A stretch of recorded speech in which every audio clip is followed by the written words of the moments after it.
Welcome to the Deep Dive. Today, we're diving into something really important, something that often gets missed. How to understand, de-escalate, and, well, respond effectively to crisis situations. We'll be focusing particularly on mental health aspects, personal safety, and supporting someone who might be struggling with suicidal thoughts or self-harm. Our sources for this deep dive give us a pretty comprehensive overview.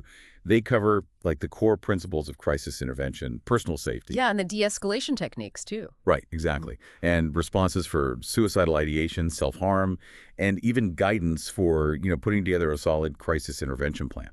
So our mission today, like always, is to pull out the really crucial insights from all this detail. We want to give you kind of shortcut to being well-informed on these, frankly, sensitive and vital topics, and hopefully equip you with some surprising facts and practical takeaways. Absolutely. And what's fascinating, I think, is how universal some of these ideas are. It doesn't really matter what your background is. You could be a healthcare pro, a family member, or just, someone wanting to be more prepared. This knowledge is immediately relevant.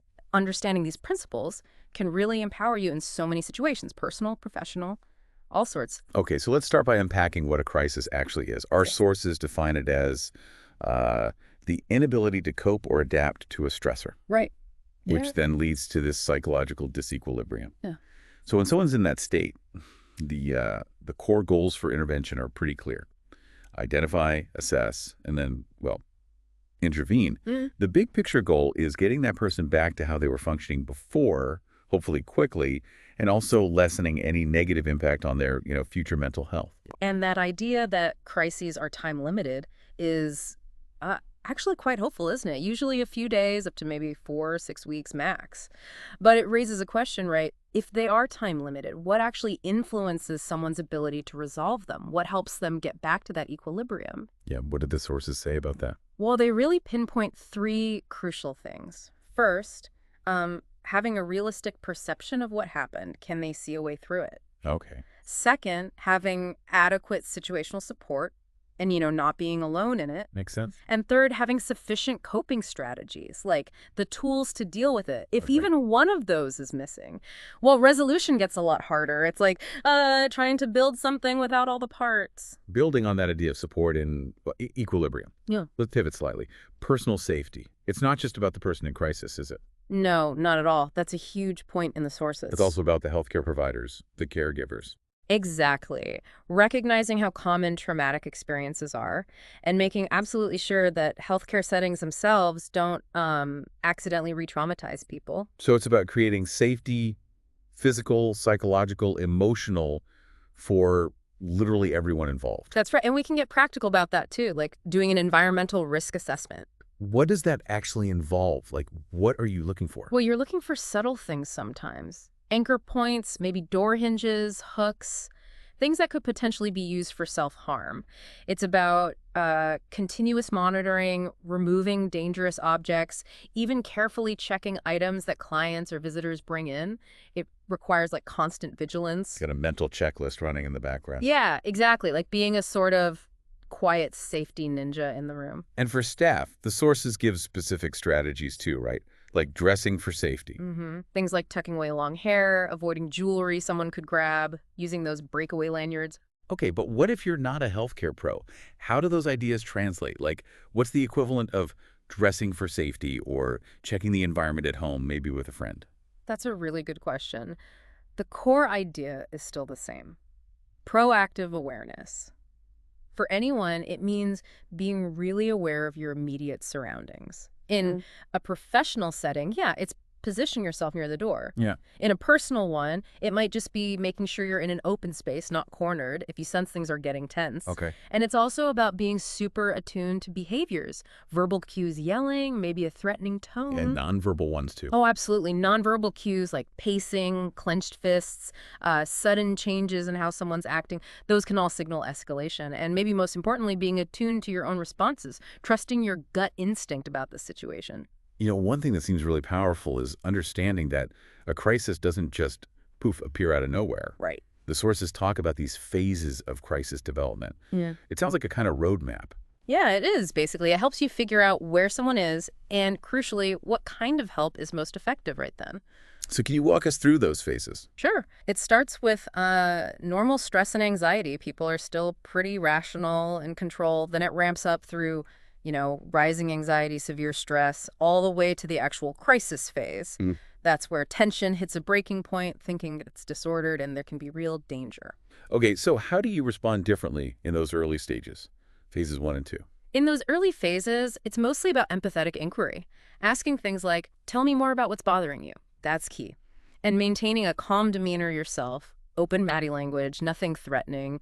It's really about inviting conversation, showing respect, building rapport. That makes a lot of sense for the start. But what about phase 3? When anxiety is severe, maybe behavior is getting disruptive, the sources mention limit setting. How's that different from just making a threat? Because that distinction feels really important. Oh, it's crucial. In phase 3, safety measures definitely kick in, maybe calling security or other staff for backup, making sure you always have an exit path clear. And limit setting becomes key. The difference is this. A firm limit states a consequence you will enact for safety, like, please sit down or I will need to call for assistance. Okay. A threat is about control or punishment, like if you don't sit down, you'll regret it. That just escalates things. Limit setting is about safety, not about winning or power. Got it. And then phase 4, the actual crisis point, when someone might be totally out of control. Yeah. Phase 4, safety is absolutely number one. The advice is give the person space. Don't argue. Don't try to reason with them. They're likely past that point. And this is where you definitely seek assistance, maybe from a mental health nurse specialist, a social worker. People with specific training. Exactly. Or even a CIT officer that's a police officer with specific crisis intervention training. They're trained to de-escalate using communication, which is vital. And the sources do mention restrictive interventions, physical restraints, maybe medication, but only as a very rare last resort with strict rules and documentation. It's actually kind of amazing how many different techniques there are. Yeah. The sources list a whole bunch of de-escalation tactics for basically any phase. What are some of the most impactful ones, maybe ones people don't always think about?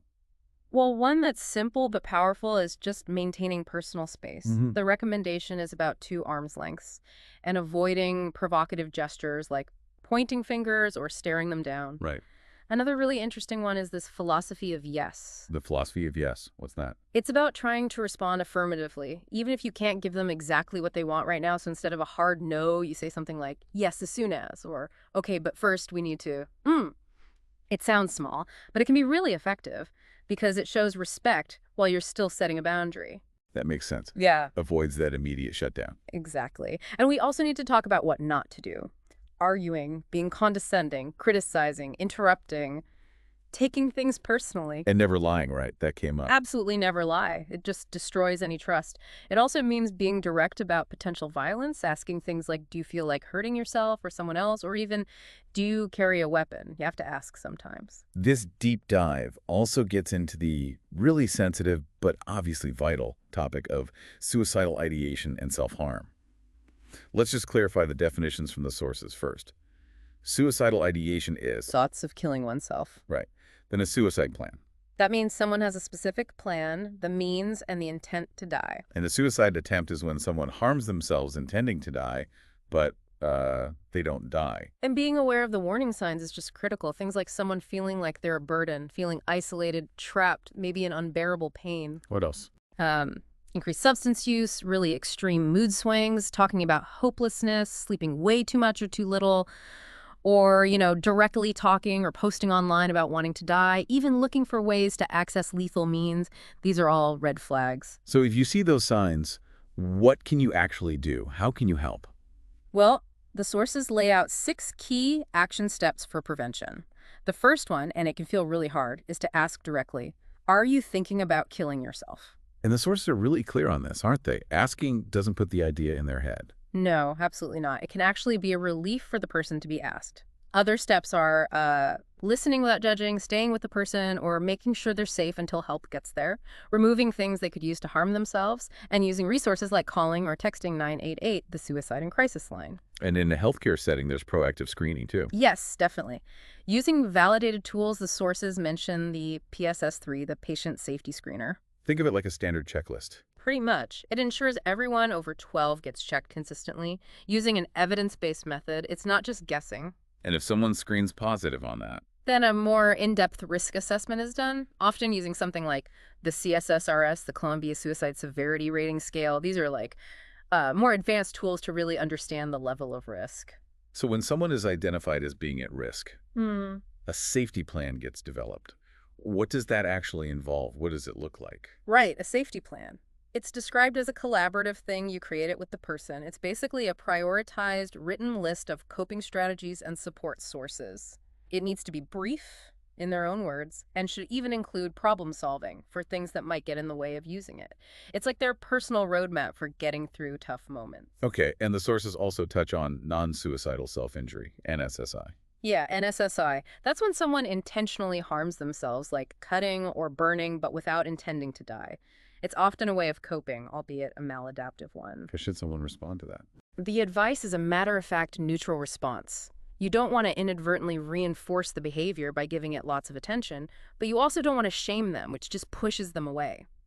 Encouraging them to maybe write down what led up to it can help identify triggers. And there's a plan about medication too, right? Yeah. Particularly antidepressants. Yes, that's a critical point. When someone starts antidepressants, they might get an increase in energy before their mood fully lifts. So there can be this risky period where they suddenly have the energy to act on suicidal thoughts they previously couldn't. Close monitoring during that initial phase is absolutely crucial. We've covered the framework, the assessment, the safety. But how do we actually talk to someone in these states? Communication seems key. Oh, it's fundamental. Everything else rests on it. And the sources make a clear distinction, don't they? Between therapeutic communication, things that help, and non-therapeutic approaches. Absolutely. Therapeutic techniques are things like active listening, really hearing them, clarifying, exploring what they mean, paraphrasing back to check understanding.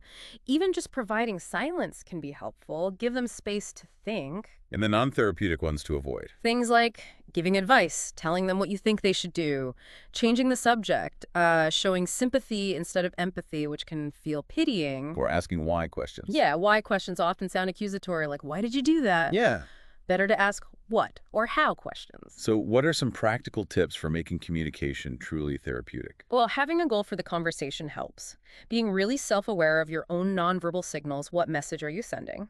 And always staying patient-centered. It's about their experience. Also being sensitive to cultural beliefs and avoiding too much self-disclosure to keep those professional boundaries clear. Let's maybe apply some of this. How would you use these de-escalation communication strategies with someone experiencing, say, mania? Okay, with mania, the approach needs to be firm but calm. Use short, concise statements. Things like, John, come with me, eat this sandwich. You need to be consistent, provide structure, and gently redirect that high energy into something appropriate if possible. And what about someone experiencing psychosis, maybe hallucinations or delusions? There, it's about acknowledging their experience and the feelings associated with it, like, that sounds really frightening, but without validating the hallucination or delusion itself. You don't argue about whether it's real. Instead, you gently focus on reality-based activities and conversations.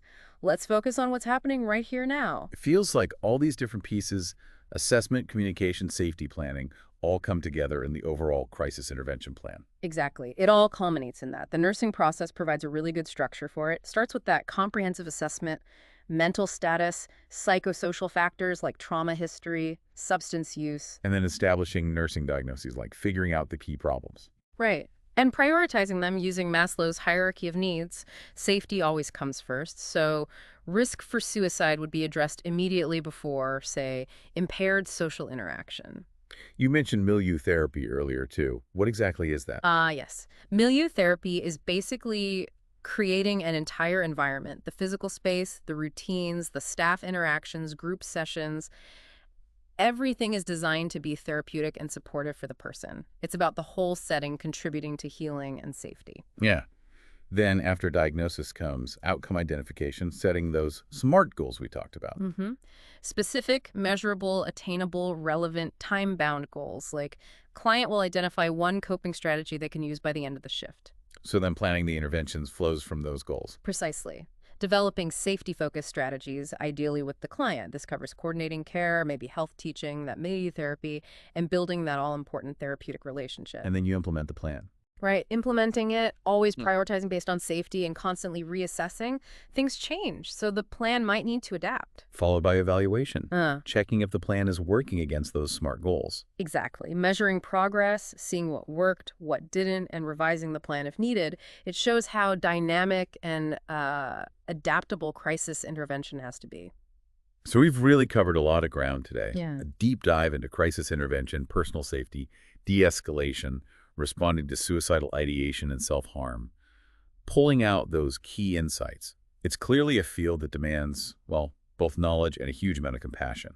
And we've looked at the practical tools and the structured approaches that really underpin effective support. Yeah, I think the principles we've discussed, from understanding the crisis phases to using specific communication techniques to developing that structured plan, they really highlight the huge impact that thoughtful intervention can have. At the end of the day, it's about creating safety, helping restore balance, and supporting people through probably their most vulnerable moments. So what does all this mean for you listening? Maybe something to think about is this. In what ways could anticipating and addressing potential stressors in your own life, or maybe in the lives of people you care about, act as a kind of early crisis intervention? How might that prevent escalation before it even really begins? Thanks so much for joining us on this truly essential deep dive. Keep asking questions, keep learning, and stay well informed.